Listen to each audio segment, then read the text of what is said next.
Elderly residents in Rockaway Park, New York, just received a letter from FEMA requesting that they give back hurricane relief money.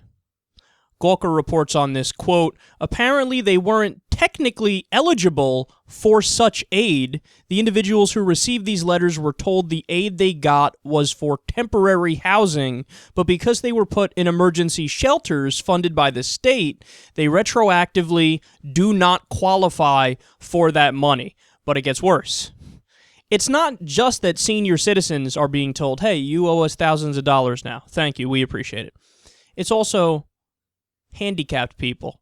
Oh, what are you guys doing? Stop it. Just stop it. So let me tell you about one of these residents. There's a guy named Robert Rosenberg. He was given until this Saturday to send FEMA a check for $2,486, but he says that he doesn't have that kind of money. And also, when they received the money, they asked if they would have to pay it back. And they were told no. So now the government's like, yeah, did we say no? What we meant to say was yes. Please pay us. It's an unbelievable story. Quote, FEMA requested a collective return from several hundred people of $5.8 million. And supposedly this is their idea of being kind. What they said is, don't worry, guys, we're working out payment plans with people. Oh, God. Oh, no. How do you think that that's kind? It's like, it's okay. You don't have to give it all back to us right now. You give it back to us $300 a month until you pay it back.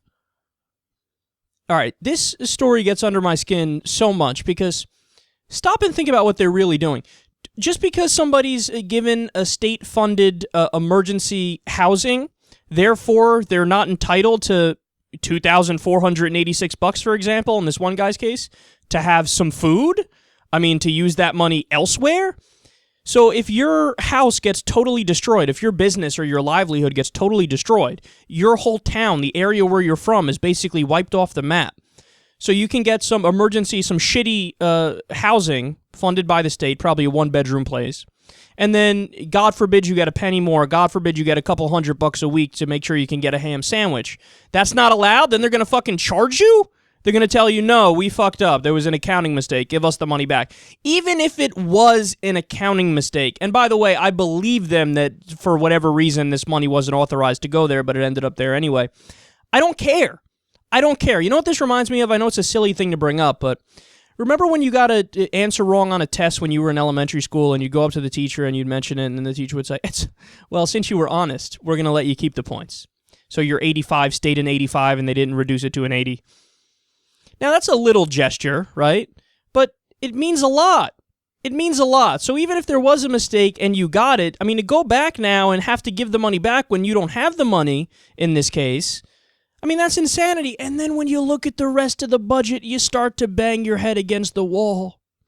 Because we can spend 57% of our discretionary spending on war, just invading countries that we shouldn't be fucking invading. Right now, we're fighting in like 6 countries.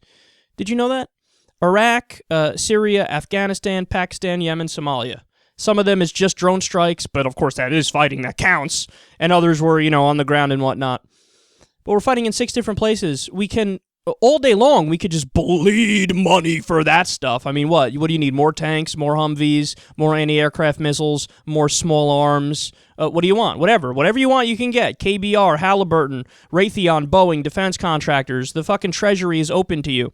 We did a story the other day that Benjamin Netanyahu was bypassing Obama in the executive branch, going right to the Pentagon and just taking weapons. So Netanyahu can raid the treasury. He can loot the treasury for whatever he wants. But then if an old guy gets a couple $1,000 after his house was destroyed in FEMA aid, oh, God damn it, you better give that money back right now.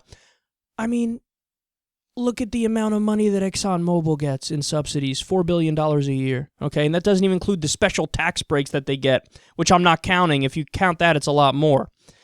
I mean, look at the amount of money all these different, the big banks get $80 billion a year in corporate welfare. That is fine. Nobody says, hey, pay that back up. At least give us half of it back. Nothing. But if an old guy gets a couple $100, well, come on. What are you, welfare queen? Give the money back. We messed up. Give it back. Give it here. You don't have any money and your house is destroyed? I don't care. Give me the money back. This is the problem, man, when you have a bureaucracy and people are robots within that bureaucracy and there's no human judgment.